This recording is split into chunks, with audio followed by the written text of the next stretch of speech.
લક્ષ્ય ન્યૂઝ, એક નજર, એક લક્ષ્ય. કડી તાલુકાના નંદાસણ તેમજ કૈયલ સહિત ગામડાઓમાં ધાબળા વિતરણ કરવામાં આવ્યું હતું. કડી તાલુકાના નંદાસણ પુલ નીચે તેમજ કૈયલ અને ઉમાનગર સહિત અનેક ગામડાઓમાં 29 ડિસેમ્બરથી ધાબળા વિતરણ કાર્યક્રમનું ભવ્ય આયોજન કરવામાં આવ્યું હતું, જેમાં જરૂરિયાતમંદ વ્યક્તિઓને ધાબળા વિતરણ કરવામાં આવ્યું.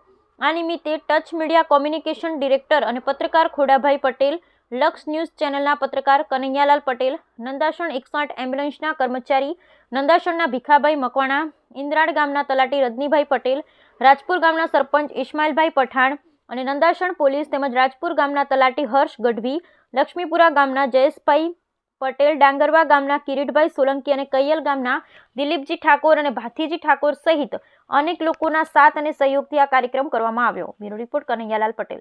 કડી તાલુકાના નંદાસણ અને કૈયલ, ઉમાનગર સહિત અનેક ગામડાઓમાં ધાબળા વિતરણ કાર્યક્રમ યોજવામાં આવ્યો હતો, જેમાં અનેક દાતાઓના સાથ સહકારથી નંદાસણ પુલ નીચે તેમજ કૈયલ ગામમાં તેમજ ઉમાનગર સહિત અનેક ગામડાઓમાં જરૂરિયાતમંદોને ધાબળા આપવામાં આવ્યા હતા.